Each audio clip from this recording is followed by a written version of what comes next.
Other thing is I love these fire starters, these gas fire starters.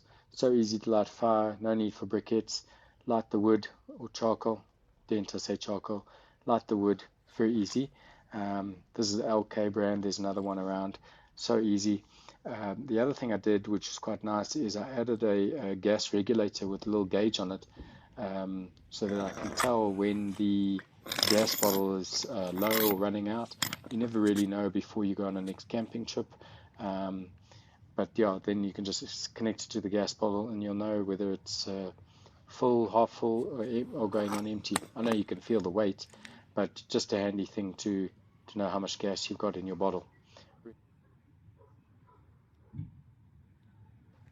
One of my latest products that is absolutely brilliant is the Indeflate.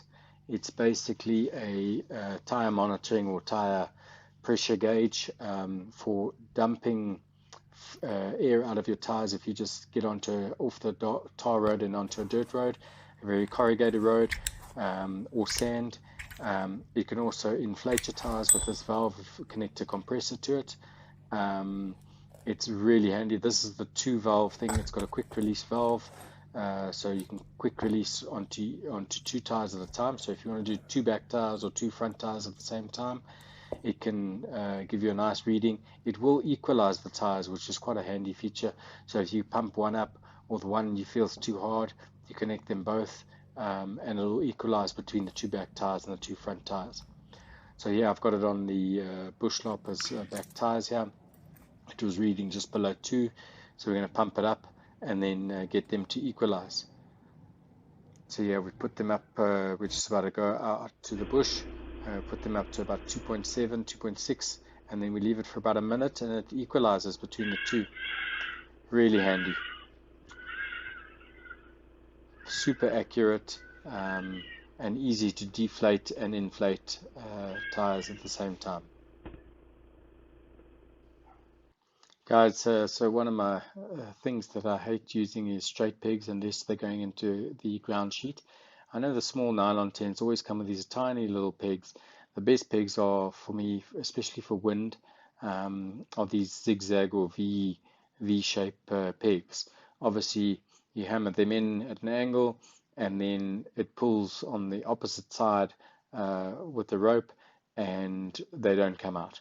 If you don't know how to peg in a single peg, like a straight peg, and you don't put it in an angle, as soon as that wind blows, it's going to pop right out. So these pegs are brilliant. They can bend if the ground is very hard, but I mean, they're so inexpensive. Yeah, and these straight pegs for ground sheet, but I don't use straight pegs on any other tents or guidelines, unless I really have to or running out of V-pegs. But yeah, definitely using the V-pegs for big, big wind. Regarding guidelines, when you tie your guideline, put a loop in it around the pole and then connect it to the peg. Otherwise, if you don't, I'll show you on the other pole, when the wind blows, it lifts up the tent and then you lose your pole. So whereas this one, it's pulling on the pole down, it doesn't pull on the tent down, it pulls on the pole down.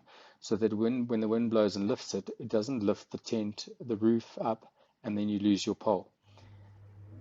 So it goes around the pole, through the loop, and then down to the peg. Then when the wind blows and it lifts, it won't lift the pole up as well. Unlike this other peg pole, you'll see it hasn't got the loop, and as soon as the wind blows, it's just going to lift up. So guys, someone asked me what my best camping product is, and I didn't believe in them because of the price before, but I got given this as a gift. It's the Stanley mug, coffee mug.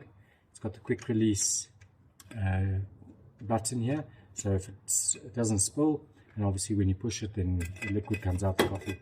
It's also got the easy cleaning system. Just pop it out, clean it. Very easy to clean. It's obviously double walled, so when we make coffee in the morning just before game drive, it can last an hour and a half, hot.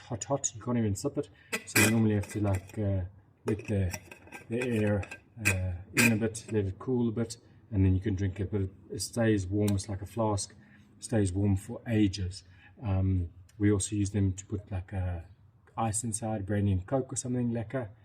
cocktail, and obviously the ice doesn't melt. It's brilliant. Like, I've left ice in here overnight, doesn't melt. The next morning still got ice in here. So when you're in the bush, when ice is a problem to keep and it keeps melting, these are brilliant. So these are the two coffee mugs. These are the 473 ml. Bought the bigger ones. It's like a nice double, almost a double coffee, and obviously for drinks it's lekker. Then we've got the new Stanley French press. So this goes inside here like this, and then obviously it seals up like that, and then obviously you can drink it, sip it like that, or open it fully and pour it out into a coffee cup. What's nice about these is you can make an extra cup of coffee in the morning, leave it, lunchtime, you want a coffee, it's already made, filter coffee, brilliant coffee, and then you just pour it, add milk, sugar, and drink it, or you pour it out. Obviously the Stanley flask, tea, hot chocolate, coffee, whatever, brilliant, lasts for like 12 hours, ridiculous. Hot water. My latest addition is the Stanley French press. So this keeps it hot for 4 hours. So after you make a pot of coffee, it keeps 4 hours. Look at this insulation here. Obviously also double walled, standard French press. So it's 1.4 liters. And then also obviously it keeps cold for 9 hours and ice for 24 hours. So if you put ice in here, 24 hours later you still got ice. Absolutely brilliant. Love these products. They are expensive, but brilliant. Tops. Go Stanley.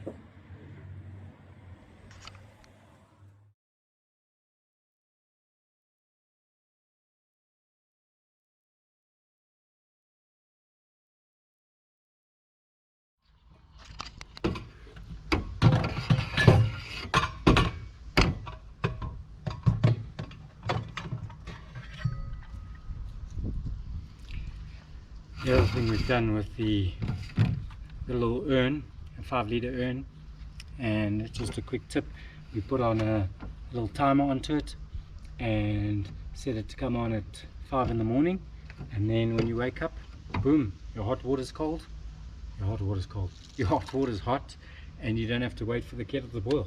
Absolutely great in winter. Yeah, always keep one of these. Little tip.